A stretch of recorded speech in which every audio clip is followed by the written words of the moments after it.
Hey everyone, it's been a long time since I've posted anything on here. There's so much catching up to do. But I'll fast forward and then just kind of go backwards. So I am 10 weeks out post-op from gastric sleeve. I had the surgery on September 18th. And actually 10 weeks ago today, it was on a Tuesday. The surgery was supposed to take 30 minutes, 20 to 30 minutes. Mine ended up lasting 2.5 hours. Apparently, they said I had a big stomach, whatever that is. But my surgeon assured me that because I had a large stomach, that I would have optimum results. So, I weighed in that morning just under 290. I was 288.9, something like that. And as of today, I'm 256. So you figure 10 weeks out, 256, a little over 20, 30, a little over 30 pounds down in 10 weeks. I lose about 10 pounds. That's right, yeah. Lose about 10 pounds, 8 to 10 pounds a month. So it's been a difficult adjustment. And I'm being completely transparent. I don't want to mislead anyone.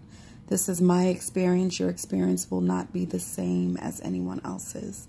This is just to give you an insight that, one, the surgery does work if you use the tool properly. And number two, don't be so hard on yourself. You know, go at your own pace. Things are going to slowly evolve. And I say that because I know a few people personally who had the surgery before me, like weeks and days before me, and we've all had a different experience. So I don't want anyone to ever make a decision about having the surgery or not having the surgery based on my account or anyone else's. Everyone's journey is different. So, as I said, I had the surgery on Tuesday. Came out of surgery, just wasn't good. I wasn't doing well at all. And when I say not doing well, I mean I didn't want to sit up. I couldn't chew ice chips. I couldn't swallow anything. Anything I tried to digest came back up immediately. I wasn't able to keep anything down. But, you know, they have you walk in the hallways almost immediately. So I was walking the hallways feeling really bad, feeling like crap, for real. But still walking because I didn't want any blood clots to set in. So I would sleep a lot. I was vomiting, dry heaving a lot. Not really much coming up because I hadn't eaten in, by then, like 3 days. And then everything that I did take in the days prior, it was all liquid, clear liquids, not even in protein shakes, just water and Powerade Zero, stuff like that, popsicles. Well, in the hospital, they have you to drink 10 small cups of water. It took an hour to get 1 cup down. If that, it hurt so badly going down. Everything hurt going down. You can feel everything. It's like a trickle going down your throat into your stomach, like horrible feeling. To the point where you don't even want to make an attempt to eat or drink. Again, this is my experience. I know some people who were able to just toss them back. I couldn't. So that was my Tuesday, that was my Wednesday, that was my Thursday. They didn't send me home until Friday. I was supposed to go home on Wednesday. You're only supposed to be in the hospital one day. Like I said, I had a rough time. Wasn't really able to sleep. Had to lay on my side, but I had to prop myself with pillows. There was a lot of gas. There's still a lot of gas. And from what I understand, the gas never goes away. And when I say gas, I'm talking about belching and farting. Yeah. Just passing a lot of air. So getting all of that air out, because, you know, when they do the surgery, they also pump air or blow air. I don't know how to do it, but they put air in your stomach to make sure that the pouch is sealed tight. So if the pouch is sealed tightly, then they know that the surgery was successful. So the initial gas is just pushing all that air out from the surgery. Apparently my body doesn't like anesthesia. This was the first time I was under general anesthesia. And like I said, the surgery was only supposed to last 20 to 30 minutes, but it ended up being almost 2.5 hours. And so my body was reacting to the anesthesia as well. Was not good. So, they sent me home Friday. I still hadn't downed 10 of those cups of water. Mind you, you're supposed to do that each day. I couldn't even get 10 down over Tuesday, Wednesday, Thursday, over 4 days. But otherwise, I was doing well. I did have some elevated blood pressure readings. But again, my body is responding to anesthesia, the stress of the surgery. Like, it was a major surgery. Like, when you think about it, you're not thinking about how your body's going to respond to it. But it was rough. Like, prior to having that surgery done, I had only ever given birth. Yeah, no comparison. So I went home on Friday, was not able, remember, I'm not able to take anything. So I couldn't even take like my multivitamins, my calcium, biotin, none of that, because everything came back up. I had anti-nausea medicine, had the patch behind my ear, had dissolvables under my tongue, like nothing worked. And everything was in place. They couldn't figure out what was going on because the nausea wouldn't go away and I couldn't drink or take anything. Excuse me. I'm sorry. So that was difficult.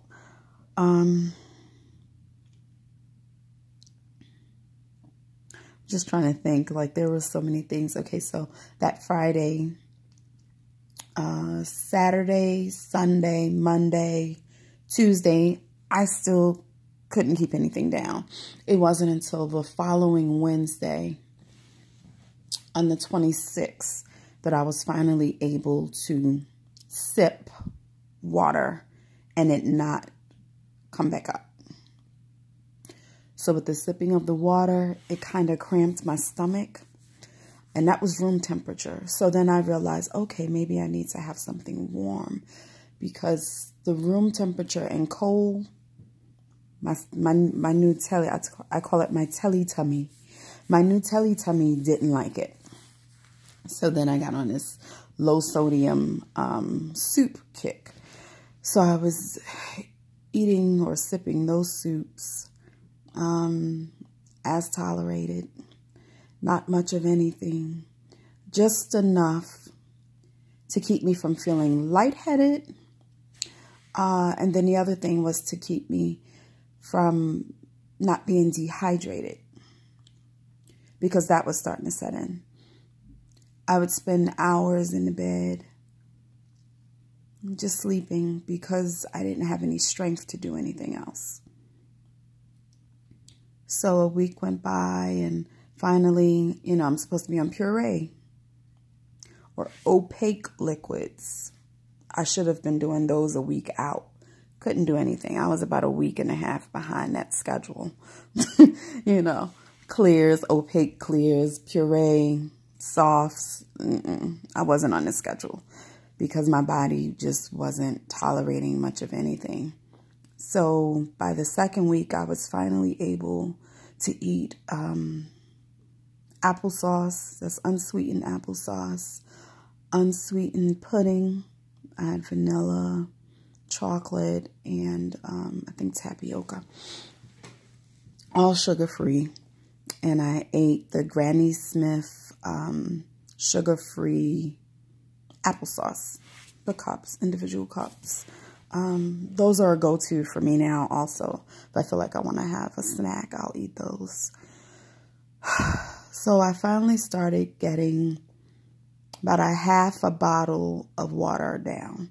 And when I say bottle, I mean one of the 16 ounce. I couldn't do the sippy cup. The Camelback, that wasn't working either. So I would drink, it would take me a day and a half to finish one bottle of 16 ounce water.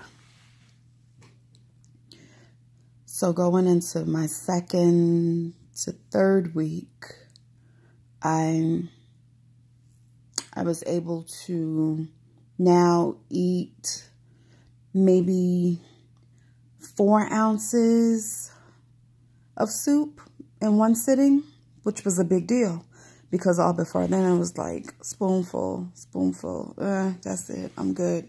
And I wouldn't eat anything else for hours later. So then gradually I was able to tolerate a little bit more. Still eating pretty much all warm stuff. Finally, between the third and fourth week, I was able to sip cold water again. Still sipping though. Can't gulp, no guzzling, no chucking, none of that. Ever. Even now, I can't guzzle or chuck anything down. I can use the squirt bottle, but I'll hold it in my mouth and let it, I'll like gradually release the water so that it goes down easily and not get stuck or just sit there. The worst feeling is having the food or the liquid just sit at the top of your stomach. Something that I realized also is I had to eat almost on a schedule. Still now, I have to eat on a schedule. Other than that, gas pains build up. And then all of the from top to bottom for hours. And it's worse once you finally eat because now the food is sitting on top of the air. And so you have to think of it as the food is compressing the air down and out.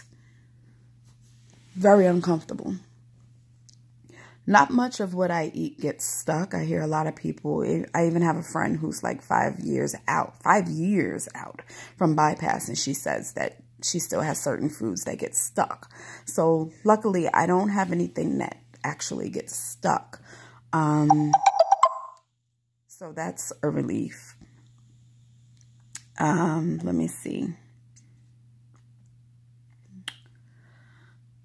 Where I am now is I still drink the protein shakes. I have a very heavy protein diet. I'm eating fish, salmon, chicken, turkey, shrimp. Those are my proteins. The shake gives me about 30 grams of protein in the morning. That's a liquid though. So I still have to eat some protein, and that's where I get in the evening. I'll have my chicken or my fish or salmon, something like that. Excuse me.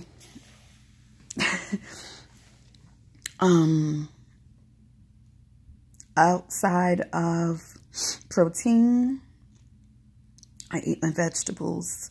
I'm just now, 2 weeks out of being able to eat fruit that has skin. So like this week, my thing has been grapes. So I have grapes. I ration them, put them in the Ziplocs, take them with me to work. That's my snack. I also snack on nuts, almonds, sunflower seeds, cashews. Sometimes there are peanuts mixed in there, pecans, but not too much. Another snack that's good if you want to crunch on something. Some people like potato chips and stuff like that. I'm not really a potato chip person, but just for the sake of having a variety, sometimes I'll eat pork skins. There's 0 carb in pork skins and less than a gram of sugar. Can't go wrong. One bag you'll normally get anywhere from 2 to 3.5 servings. And that's about 70 to 80 calories for each serving. Anyone who counts calories knows that that's excellent for a snack, especially something that has a crunch that's going to remind you of a potato chip.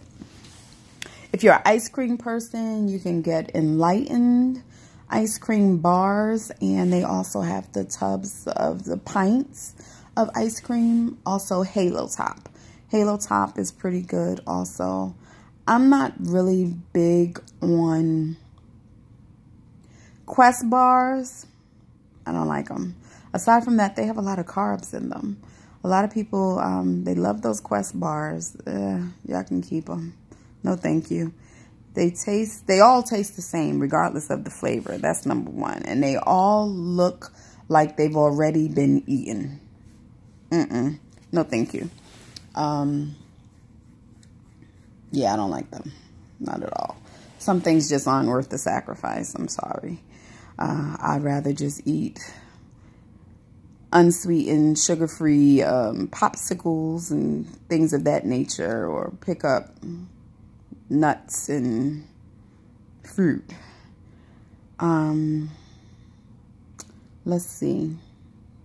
Just trying to think of some of the basic stuff that I've had to... Oh, when I was on Puree, remember I said I was 2 weeks, I was about a week and a half, 2 weeks behind on schedule, but in the support group for the bariatric surgeries, they kept raving about this ricotta bake. So what did I do? I went to the supermarket, bought all of the ingredients. So in buying the ingredients, I thought, oh, okay, everyone's doing this. I should be good to go. No. Ricotta bake made me ill. When I say ill, I mean really sick to my stomach. Let's say I ate it for dinner around 7. It woke me up out of my sleep the next morning at 4 a.m. I'm dry heaving. I'm vomiting. Just like, felt like my entire stomach was about to come up out. That's how horrible it had me feeling. And it took hours for me to recover. I had somewhere to be that morning at 9 a.m. I had to cancel. I couldn't do it. I didn't have the strength to stand. The vomiting took so much out of me. I was just really, really weak. I stayed in bed until about 12 or 1. And even then, I pushed myself because I had something to do. If I didn't have anything to do that Friday when that happened, I would have been in bed all day. As a matter of fact, when I went and did what I had to do, I went and took care of some business, came back home, disrobed, and I got right back into bed. Like, that's how bad it had me feeling. And that was 3.5 weeks out from surgery. So at that point, you know, I had seemingly thought that I was good to go. I was in the clear. And since everyone was raving about this ricotta bake, I thought it was a good idea. No, it wasn't. I personally have pretty much eliminated all sauces, unless it happens to be on something that I really don't have any control over, meaning I can't take it off or prepare it without it. If I'm out and about, I'll even avoid it if it's heavy. I don't like heavy sauce on certain things anyways. For Thanksgiving, it was real easy. I had some turkey. I had some, I think it was collard greens. Yeah, I had some turkey. I had some collard greens. And for the sake of tasting, which I ate last, I had a spoonful of potato salad. That's it. Now, mind you, you can only really eat about a cup of food in one sitting. Now I'm 10 weeks out. Yeah, it's about a cup, maybe a cup and a quarter. Not much. Not much at all. Still, you can't drink while eating. Everything just gets congested. It's like a traffic jam. One vehicle, one thing, one food, one thing to digest at a time. Can't have multiples. So, yeah, I'm not going to make the video too long. It's already 21 minutes long. But I wanted to just share with you guys where I am right now in my journey.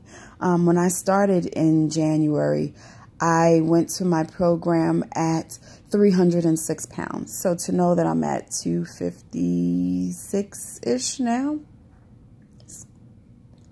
I'm glad. I'm happy. So I'm steadily making progress. I lose maybe a pound to a pound and a half a week.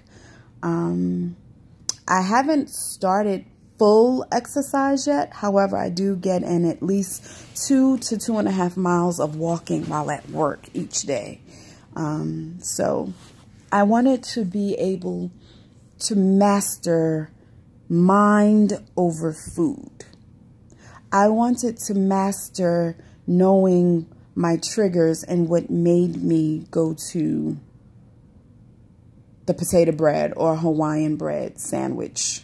You know, I always reference, I knew it was bad when I wanted to make a baked macaroni and cheese sandwich. That's pretty pathetic, isn't it? But being able to realize that and recognize it as an issue was just the beginning of me getting better acquainted with my new body, with myself, facing some things and owning up to some things mentally and emotionally that were still there that I had thought I had already taken care of. So, you know, things, they remain dormant until you have that head-on collision with them. And that's what has happened, because now my relationship with food is different. I'm going to wrap this video up and I'm going to start another one just talking about your relationship with food and how it changes once you have the surgery. Okay? Thanks for listening, guys. I'm sorry that, you know, it's a lot of, how would I say it? It's not scripted. So this is raw footage.